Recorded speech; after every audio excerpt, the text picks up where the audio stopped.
날 만나러 찬양하고 하나님께 나갑니다.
예수 나의 왕, 예수 나의 왕, 예수 나의 왕, 아멘. 찬양하세, 찬양하세. 함께 소리 높여 찬양 드리세. 찬양하세, 찬양하세. 함께 소리 높여 찬양 드리세. 찬양 받기에 합당하신 주님,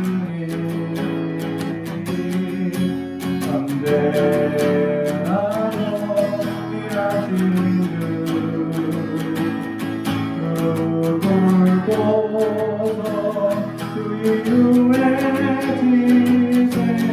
예수 나의 왕, 예수 나의 왕, 예수 나의 왕, 아멘.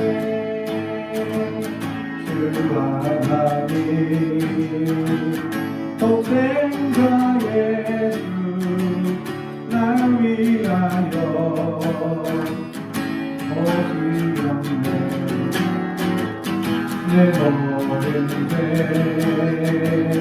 나가시고 죽음에서 구하신 나 구세주, 사랑의 진주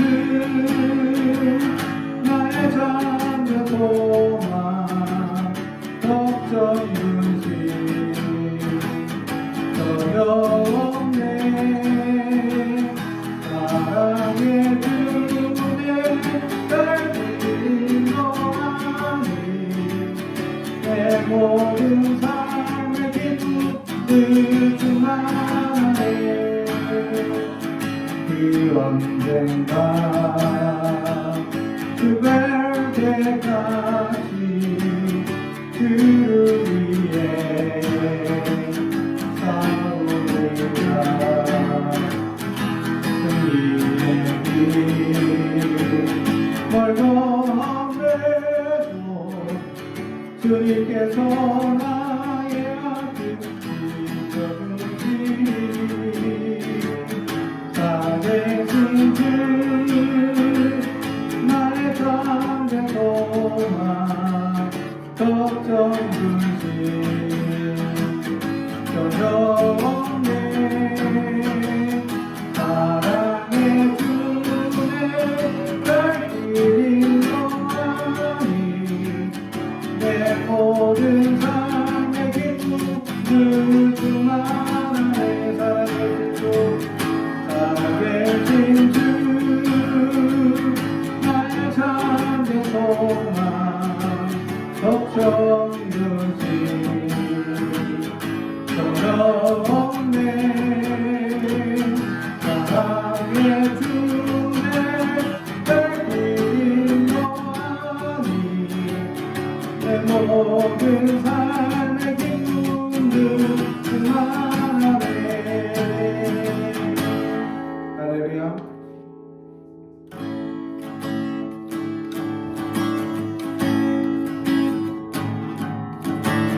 하늘에 계신 우리 아버지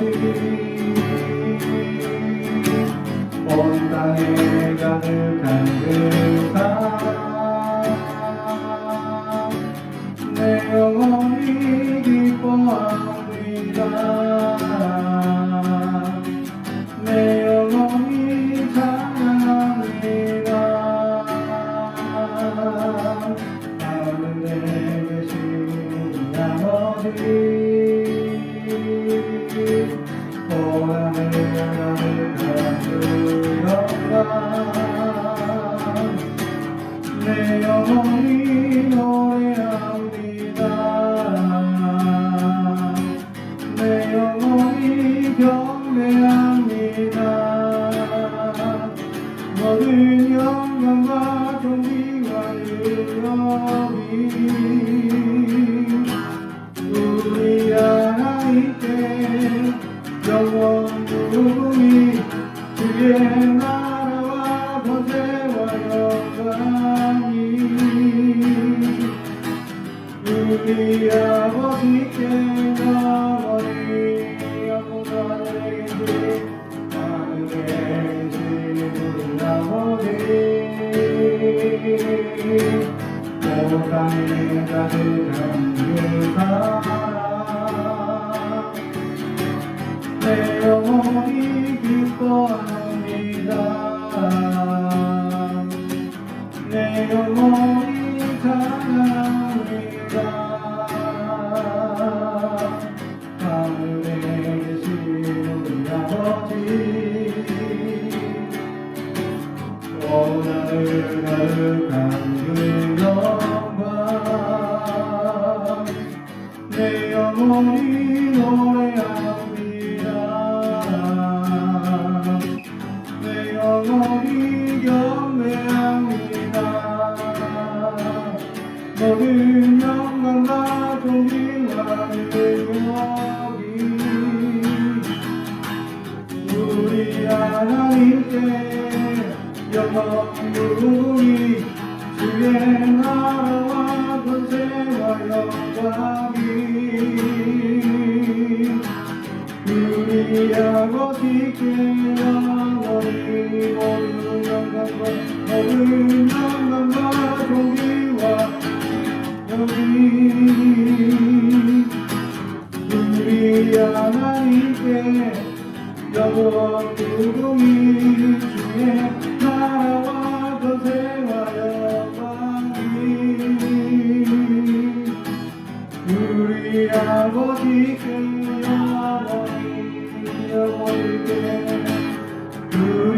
아버지께 영원히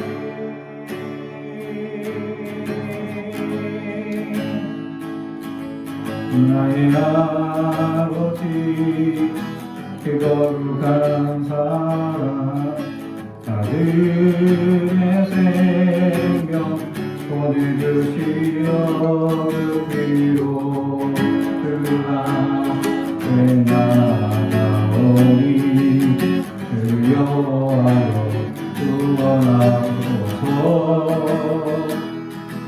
우리 안에 한 성령 보사 우리 사랑할 때 하나님 보게 하소서 우리 앞에서 옆에 안하여 주복음 위에 힘써 싸우겠네 그날에 예수 주 다시 오셔서 하늘과 땅 모든 것에 위엄 나타내리 보다 위엄과 일러 넘쳐서 우리는 눈물 보는 찬양 내게 내 그날에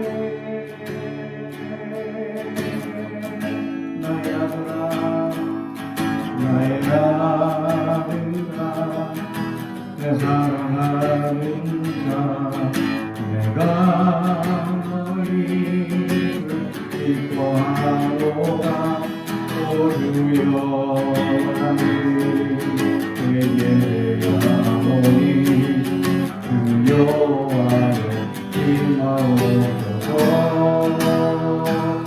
우리 안에 한 소망이 있으니 상실이 계신 예수 여기 계신 그를 부르시 이 땅 위에 서서 그 이름 위에 크게 외치겠네 그날에 예수 주 다시 오셔서 하늘과 땅 모든 것에 위엄 나타내리 보다 위엄과 비밀로 넘쳐서 우리 눈물 모두 내 찬양 되겠네 그날에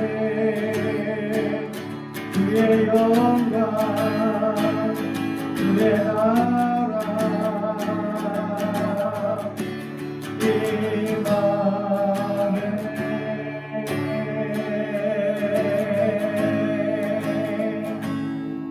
할렐루야. 오늘도 우리에게 주시는 하나님의 말씀은 고린도전서 15장 12절에서 20절까지 말씀입니다. 고린도전서 15장 12절에서 20절까지 말씀을 봉독합니다. 하나님의 말씀을 경청해 주시기 바랍니다. 그리스도께서 죽은 자 가운데서 다시 살아나셨다 전파되었거늘 너희 중에서 어떤 사람들은 어찌하여 죽은 자 가운데서 부활이 없다 하느냐. 만일 죽은 자의 부활이 없으면 그리스도도 다시 살아나지 못하셨느니라. 그리스도께서 만일 다시 살아나지 못하셨으면 우리가 전파하는 것도 헛것이요 또한 너희 믿음도 헛것이며 또 우리가 하나님의 거짓 증인으로 발견되리니 우리가 하나님이 그리스도를 다시 살리셨다고 증언하였음이라. 만일 죽은 자가 다시 살아나는 일이 없으면 하나님이 그리스도를 다시 살리지 아니하셨으리라. 만일 죽은 자가 다시 살아나는 일이 없으면 그리스도도 다시 살아나신 일이 없을 터이요. 그리스도께서 다시 살아나신 일이 없으면 너희의 믿음도 헛되고 내가 여전히 죄 가운데 있을 것이요. 또한 그리스도 안에서 잠자는 자도 망하였으리니 만일 그리스도 안에서 우리가 바라는 것이 다만 이생의 삶뿐이면 모든 사람 가운데 우리가 더욱 불쌍한 자이리라. 그러나 이제 그리스도께서 죽은 자 가운데서 다시 살아나사 잠자는 자들의 첫 열매가 되셨도다. 아멘. 우리 가슴에 손을 얹고 축복의 언어합니다. 나는 하나님의 사람입니다. 축복의 사람입니다. 우리 가정은 영원히 잘되는 같이 범사가 잘되고 강건해지는 가정입니다. 우리 교회는 번성하고 창대하게 되며 하나님의 언약이 이루어지는 교회입니다. 아멘. 오늘 말씀의 제목은 첫 열매라는 제목의 말씀으로 은혜를 나누고자 합니다. 오늘 부활절 예배를 맞았습니다. 주님께서 다시 살아나시고 소망이 이 땅에 넘치게 하시는 우리 그리스도인들에게 있어서 가장 중요한 절기 중에 하나다라는 사실이죠. 그렇습니다. 이 땅에 주님께서 우리에게 다시 살아나셨다라는 사실은 우리에게 천국의 소망이 있다라는 사실입니다. 이것이 왜 이렇게 중요한 사실이냐라는 것이죠. 이 땅에 많은 사람들이 이런 얘기를 합니다. 그리스도인이 되면 은혜만 받을 것이다. 축복만 있을 것이다. 라고 착각합니다. 예수 믿는다고 다 잘 되는 것은 아니죠. 우리의 기준에. 하나님의 기준에서 다 잘 되게 하십니다. 그런데 우리의 기준에는 그것이 잘 되는 것인지 의문을 던질 때가 있습니다. 왜냐하면 하나님이 우리를 불러서 사명자로 세워주시고 하나님의 사명자로 역사하실 때 우리는 가끔 의문을 던질 때가 있기 때문이죠. 그렇습니다. 하나님께서 왜 우리에게 나를 불러주시고 나에게 사명을 주셨는가 라는 것을 돌아볼 때 하나님의 은혜가 우리에게 부족한 것이 너무나 많기 때문이죠. 그러면서 우리 안에 점점 일어나는 불평이 있습니다.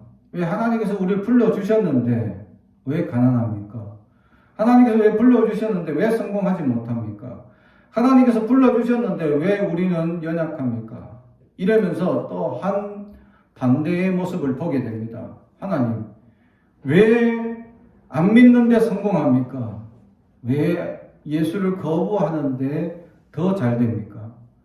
하나님, 예수 안 믿는데 저들은 사기치고 문제를 일으키고 불법을 행하여서 저렇게 부자가 되는 일들이 이렇게 많습니까? 최근에 이슈되고 있는 수많은 불법의 문제들이 요즘 언론에 연일 이야기가 되고 있습니다. 그런 사람들은 그런 불법의 행위로, 한 번의 불법의 행위로 몇십억씩 법니다. 그리고 부자가 됩니다. 그런데 그것을 법적 문제로 이것을 지금 해결을 하려고 보니까 여러 가지 난점이 많습니다. 왜냐하면 지금 직원이 아니면 어떡하냐. 직원이 아니면 그것에 대해서 얘기할 수가 없다라는 것이고, 그죠? 두 번째로는 지금 기간이 지난 사건들은 어떻게 하냐라는 거죠. 이미 오래전에 돈을 많이 번 사건은 어떻게 하냐. 여러 가지 난제들이 많이 있습니다. 그럼에도 불구하고 지금 불의한 일들로 말미암아 경제적인 이득을 얻는 사람들에 대하여 우리가 불평의 눈을 향합니다. 왜 예수를 안 믿는데도 저렇게 잘 성공하고 잘 돈을 벌고 잘 사는지 모르겠습니다. 특히 그런 사람들은 이런 얘기를 합니다. 나한테 예수 믿으라고 전하지 마세요 라고 얘기를 합니다. 왜냐하면 그게 불편하거든요. 예수 믿으면 행복하게, 자기들 기준에 행복하게 살 수 없다는 겁니다. 매일 여행 가고 매일 놀고 싶은 거 놀고 매일 주말마다 자기들 가고 싶은 데 가고 맛있는 거 먹고 이렇게만 육체적인 쾌락만 기준으로 삼고 있는 그들에게 주일날 예수를 믿고 안식일을 지켜야 하는 이런 규약들은 자기에게 제약되고 너무나 어렵다는 겁니다. 그래서 자기에게 예수 믿으라고 권하지 말라는 겁니다. 그렇게 세상적 성공한 사람들은 예수 믿으세요 하면 니나 잘 믿으세요 얘기를 던지며 거부하는 일이 비일비재합니다. 그런 사람들은 부활의 소망이 없기 때문입니다. 우리 안에도 그런 부활의 소망이 없기 때문에 그런 사람들에게 보면서 불평과 불만을 가집니다. 왜 그런 사람들은 잘 됩니까? 라고 불평하죠. 부활의 소망을 가지고 있다면 그런 불평이 하나도 나지 않는다라는 사실. 왜냐하면 우리는 하늘의 소망을 두고 있기 때문입니다. 이 땅에서 잘 먹고 잘 사는 기준이 우리에게 기준이 절대적 기준이 아니기 때문이죠. 우리의 절대적 기준은 하늘이기 때문입니다. 사랑하는 성도 여러분, 하늘의 소망을 둔 사람은 이 땅에 잘되고 못되고 흥하고 망하는 것에 대하여 연연하지 않습니다. 오직 주의 영광을 위하여 살 뿐이죠. 근데 우리는 어리석습니다. 흥하면 좋아하고 망하면 눈물 흘리고 좋은 일 생기면 기뻐하고 나쁜 일 생기면 불평하기 시작합니다. 이건 세상 사람들과 똑같은 기준입니다. 어디 예수 믿는 사람과 그런 기준이 조금이라도 다른 게 있습니까? 사랑하는 성도 여러분, 그리스도인들은 하늘의 소망을 두며 살아가는 부활의 신앙을 가진 자들이 되어야 합니다. 내 안에 예수 그리스도가 다시 사셨다라는 그 놀라운 기적과 역사를 우리는 가지며 살아가야 합니다. 그런데 오늘 말씀에는 부활이 없다라고 얘기하는 사람이 있습니다. 이 땅에 너무 집중하고 이 땅만 바라보다 보니까 부활이 없어요. 부활을 기대하지 않습니다. 아예. 이 땅에서만 너무 잘 되는 사람들에게 너무 집중하다 보니 부활을 소망하기는 너무 시간이 오래 걸린다라고 착각합니다. 사랑하는 성도 여러분, 시간이 길다고 생각하는 착각이 우리의 과거를 돌아보면 금방 깨닫습니다.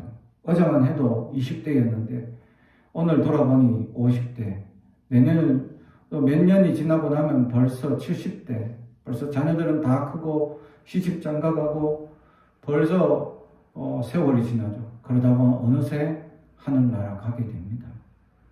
잠깐입니다. 그런데도 우리는 이 험악한 세상을 불평과 불만으로 소망 없이 부활 없이 계속 살아갈 것이냐, 아니면 부활의 신앙으로 정말 소망과 기대를 가지고 우리의 하늘을 바라보며 살아갈 것이냐라는 차이일 뿐이죠. 사랑하는 성도 여러분, 우리는 어디를 바라보며 살아가며 땅을 바라보며 살아갑니까? 하늘 소망을 바라보며 살아가는 존재입니다. 주님께서 이 하늘 소망을 바라보지 말라고, 이 땅의 소망을 바라보지 말라고 하늘 소망을 바라볼 수 있는 공동체를 우리에게 허락해 주셨습니다. 그게 바로 교회 공동체입니다. 예수님이 그 반석에 터가 되어 주셨고 머릿돌이 되어 주셔서 이 교회 공동체를 형성해 주셨다라는 것이죠. 교회는 에클레시아라는 말인데 불러 모으다라는 것이죠. 밖으로 불러 모으다. 밖으로 클레시아 이 모으다라는 것이죠. 에클레시아. 그렇습니다. 하나님께서 이 죄악된 세상에 또 땅만 바라보고 불평과 불만이 가득한 이곳의 환경에서 우리를 불러 모아서 교회 공동체, 하늘을 바라보는 그곳을 우리에게 만들어 주셨습니다. 그래서 이곳에 오면 하늘을 바라보고 찬양하고 기도하고 소망을 가지며 살아가는 일들이 있어야 한다라는 거죠. 그렇지 않으면 세상의 어떤 사람들보다 오늘 성경이 말하기를 불쌍한 사람이 될 것이다 라고 말합니다. 부활 소망이 없고 땅만 바라보면 우리가 가장 불쌍한 사람입니다. 왜냐하면 가난한 중에도 더 많은 헌신을 하고 어려운 사람들을 돕고 구제하고 돕는 일에 우리가 앞장서기 때문이죠. 힘들고 어려운 중에도 시간 내고 또 여러 가지 우리의 수중에 있는 재능들을 내어서 그들을 돕고 나아갑니다. 왜 그렇게 합니까? 그리스도께서 하라 하셨기 때문이죠. 우리에게 사명이 있기 때문입니다. 부활의 소망이 있기 때문에 그렇게 해 나갑니다. 그런데 부활이 없다면 이 모든 것이 무슨 소용이 있느냐? 그래서 가장 불쌍한 사람이 될 것이다 라는 것이죠. 사랑하는 성도 여러분, 그렇습니다. 우리는 이 땅을 바라보는 사람들이 아닙니다. 이 교회 공동체 안에서 우리는 서로 하늘을 바라볼 수 있도록 위로하고 세워주며 이 땅에 있는 고통, 이 땅에 있는 연약함을 서로 안아주고 위로하는 것이 바로 교회 공동체라는 것입니다. 그래서 이곳에서는 서로를 위해서 위해주며 사랑해주고 축복하는 곳이 되어야 할 것입니다. 이곳에서는 서로 세상의 기준을 따라 미워하고 세상의 기준을 따라 계급을 나누고 세상의 기준을 따라서 사람들을 나누는 것이 아닙니다. 이곳은 하나의 공동체가 되어야 되고 형제, 자매, 가족 공동체가 되어야 하며 서로를 위해주는 공동체가 될 수 있어야 한다는 것이죠. 그렇습니다. 이곳에서는 세상에 두렵고 세상에서 힘들고 세상에서 어려운 모든 문제들을 이곳에서 위로받고 이곳에서 은혜받고 이곳에서 사랑을 나누고 이곳에서 하나님의 소망을 가지는 그것이 바로 교회의 공동체이기 때문입니다. 사랑하는 성도 여러분, 우리는 어떻습니까? 하나님의 공동체로서 하나님의 은혜를 나누고 소망을 나누는 하늘을 바라볼 수 있도록 서로 축복해주는 그러한 교회 공동체가 될 수 있길 주님의 이름으로 축복합니다. 두 번째, 부활의 중요한 핵심은 주님이 다시 살아나셨다라는 것입니다. 또한 이것은 우리의 가장 최후의 목적이고 최후의 사명이고 우리의 최선의 선택이어야 한다는 사실입니다. 이곳에서 우리는 주님은 다시 살아나셨습니다 라고 외쳐야 합니다. 오늘 원래는 우리가 이 부활절 계란을 나누거나 떡을 나누면서 예수님이 다시 살아나셨습니다 라고 전해야 한다라는 거죠. 근데 요즘 코로나로 인하여서 나누는 것도 힘들고 서로 받는 것도 어려운 시절이 되어버렸다라는 사실. 이런 부활 소망이 없는 이 세대, 정말 이웃과 거리를 둬야 되는 이 현저한 어려운 시대 가운데 우리는 그럼에도 불구하고 주님은 다시 살아나셨습니다 라고 증거할 수 있어야 한다는 사실이죠. 그렇습니다. 주님은 반드시 다시 살아나셨다라는 사실. 지난 몇 년 전에 어떤 이 외경에 나와 있는 이야기를 가지고 영화를 만든 사건이 있었습니다. 이 초대 교부 중에서 로마 이 백부장 출신의 아주 유명한 이 교부가 있었는데 그분이 겪었던 이야기를 외경에 기록되어 있는 이야기를 가지고 영화를 만든 사건이었죠. 그 사건은 그 백부장이 겪었던 이야기에 대해서 아주 상세한 기록을 그 백부장 입장에서 기록되고 있었다라는 사실입니다. 그는 이 백부장으로서 로마에서 그렇게 뛰어난 인정을 받지 못하고 있는 위태위태한 자기의 귀족적 위치를 어렵게 유지하고 있는 한 이 장교였습니다. 그러다가 이 예수 믿는 사람들로 말미암아 소란이 일어나고 이 이스라엘에 아주 문제가 일어나는 것에 대해서 이 빌라도가 명령을 내리죠. 이 사람들을 소요 사태를 없애기 위해서 이런 사람들을 잡아야 하고 이런 사람들을 신문해야 된다라는 사건입니다. 그리고 가장 중요한 것이 예수님이 다시 살아나셨다라는 이야기를 이걸 증거를 조사해서 한번 알아봐라 라고 얘기를 합니다. 그래서 실제로 예수님이 돌아가셨다라는 무덤에 그 백부장과 부백부장이 가서 조사를 합니다. 부관이 가서 같이 조사를 하죠. 가치를 조사하는데 아주 놀라운 이야기를 듣습니다. 자기 로마 병정 2명이 다 도망간 상태이고 알고 보니까 둘 다 지금 술을 먹고 이제 그냥 대충 지키면 될 것인 줄 알고 있다가 이런 사태를 경험한 것 같아 조사를 이제 면밀히 하게 해봅니다. 그러자 부관이 한마디 합니다. 이 밧줄은 누가 자른 게 아닙니다. 밧줄이 아주 이렇게 두꺼운 아주 통밧줄로 바위를 통째로 묶어놓은 상태인데도 불구하고 그것도 한 겹이 아니에요. 이렇게 두꺼운 밧줄을 몇 겹을 겹쳐서 묶어놨는데 이 밧줄이 어떻게 되냐면 터졌다라는 겁니다. 다시 말하면 이 밧줄은 인공적으로 이걸 어떻게 자르려면 반드시 칼을 대서 잘라야 합니다. 그러면 반듯하게 잘려 있어야 되는데 이 밧줄이 터져가지고 찢어져 있는 상태로 되어 있는 겁니다. 부관도 놀라고 백부장도 깜짝 놀랍니다. 이렇게 할 수 있는 그 힘을 발휘할 수 있는 것은 그 시대에 어떤 기계도 어떤 말도 어떤 것도 없었습니다.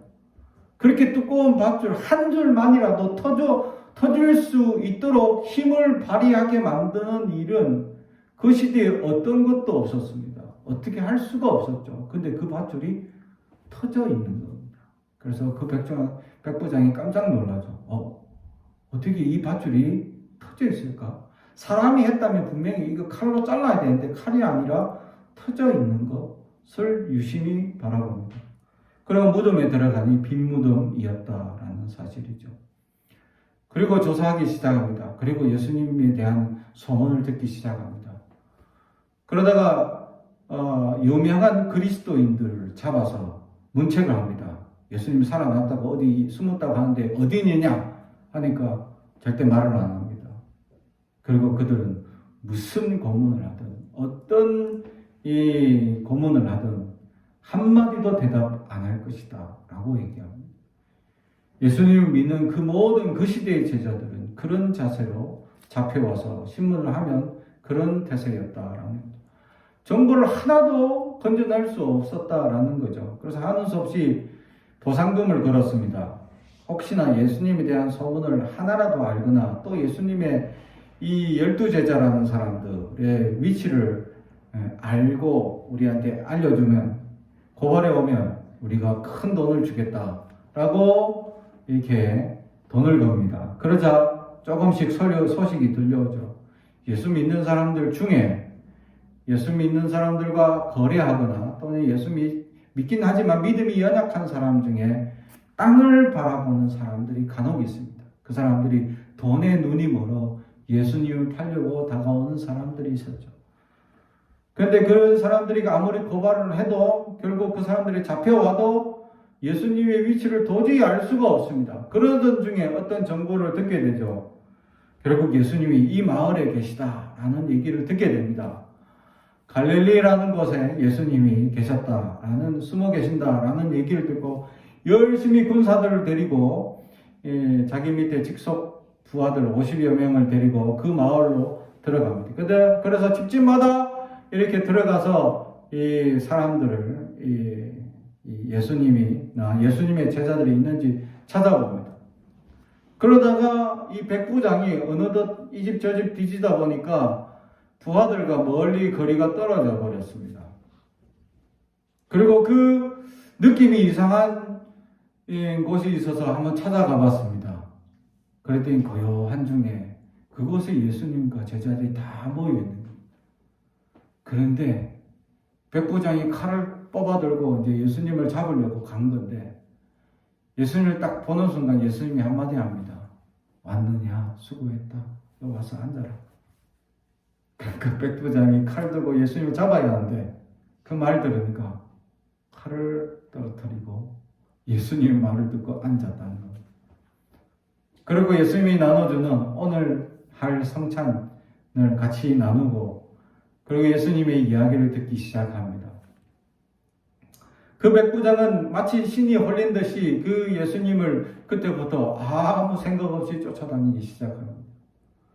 그러던 어느 날 길 가는 중에 예수님을 갑자기 다리를 붙잡고 늘어지는 한 여인의 손을 주님께서 그 손을 만지시더니 뭐라 속닥거립니다. 그때 백부장이 아니 예수님의 제자에게 무슨 일이 있습니까? 하니까 지켜만 봐라. 지켜만 봐라.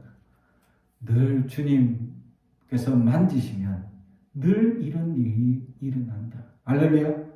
주님이 우리를 만지시기만 하면 늘 이런 일이 일어난다. 그리고 그 백부장은 지켜보았습니다. 그러자 그 여인의 병이 회복되고 치유되는 놀라운 기적을 경험하게 됩니다. 주님은 그러면서 지나가는 곳마다 사람들을 만지시고 어루만지시고 축복하시고 위로하셨습니다.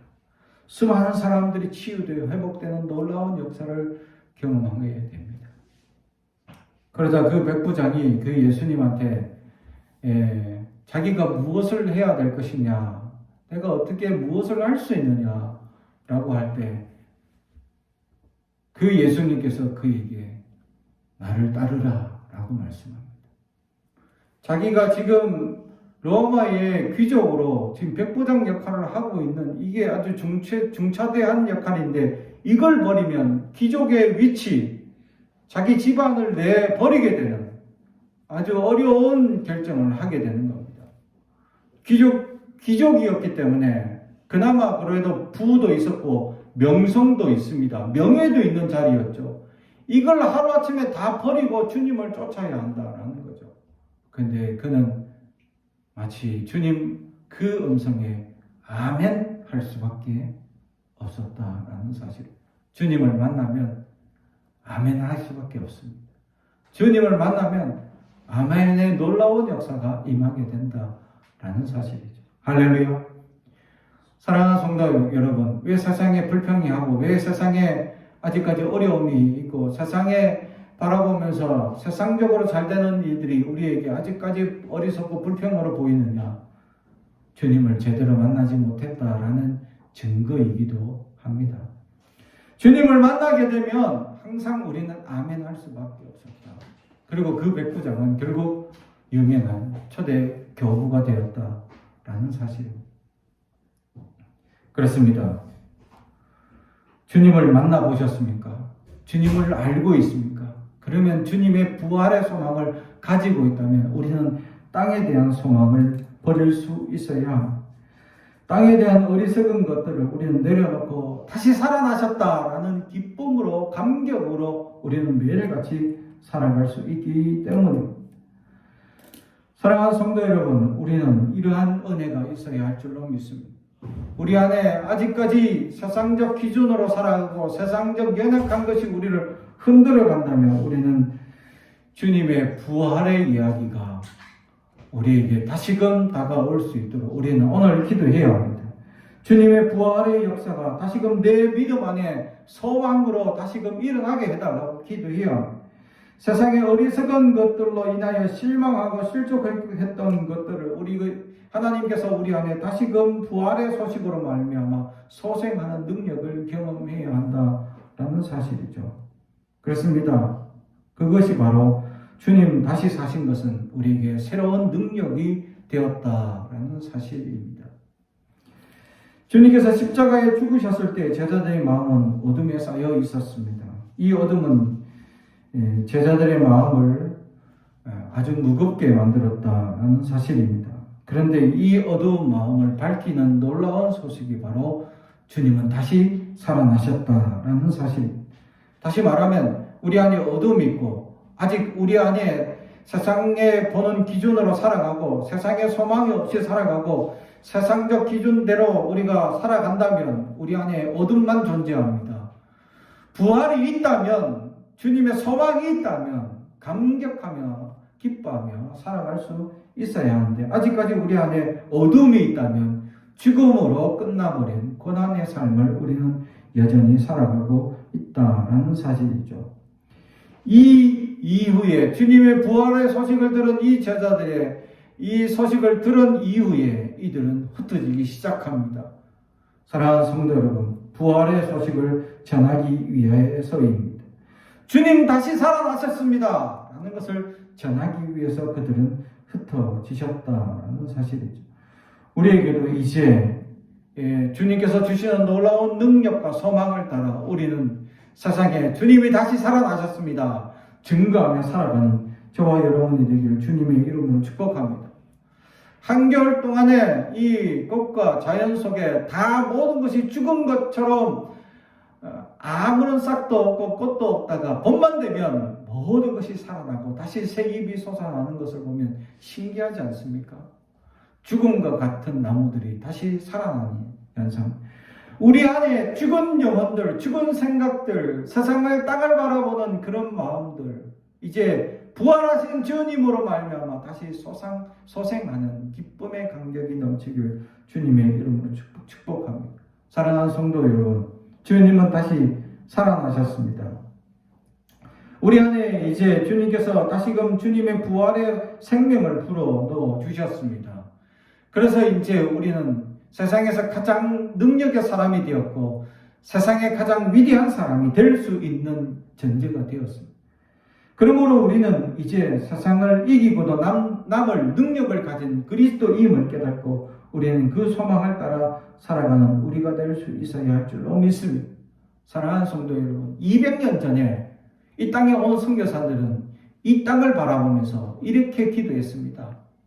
이 땅은 희망도 없어 보였고 이 땅의 모든 백성들은 암울한 삶을 살아간다라는 것을 고백합니다. 그리고 여인들은 뒤집어 쓰여져 있는 모습 속에서 한 번도 전도하지 못할 것 같은 전혀 절망적인 이 나라 현실을 바라보며 하나님께 간절히 부르짖습니다. 그러나 그 선교사는 마지막에 이렇게 기도합니다. 그러나 언젠간 하나님께서 이곳에 저들을 변화시키시고 부활케 하시고 하나님의 놀라운 복음의 소식이 전파될 것을 믿습니다. 라고 믿음의 기도를 했습니다. 200년 전에 이 땅에 선비들만 있고 종들만 있고 신분의 격차가 있어서 서로 전도하지 못하고 어려운 이 현실을 바라보며 암울하게 바라봤던 이 땅이 이제 200년이 지난 곳곳에 교회가 생겨나고 믿음의 역사가 일어났습니다. 할렐루야. 지금 우리의 눈은 어디에 있습니까?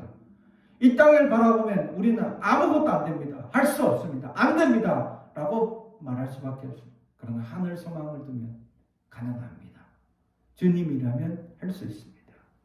하나님께서 역사하시면 우리를 통해서 놀라운 역사들을 만들어 가실 줄로 믿습니다.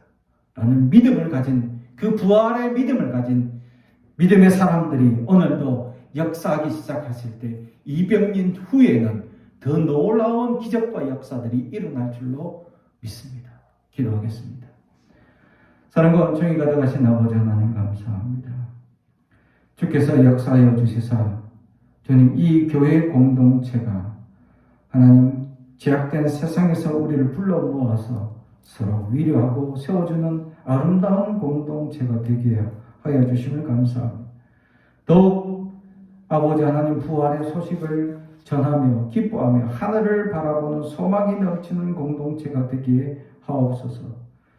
또 하나 아버지 하나님 우리에게 이렇게 다시 살아나심에 대한 신앙이 우리 가운데 소생하듯 일어나게 하시고 부활의 소망의 능력을 가진 자로 살아가게 하시사 이 땅의 어둠을 집중하지 말게 하시고 하늘 소망을 바라보며 하나님의 놀라운 은혜와 기적을 바라보며 살아가는 믿음의 사람들이 되게 하옵소서. 예수님의 이름으로 기도하옵나이다. 아멘.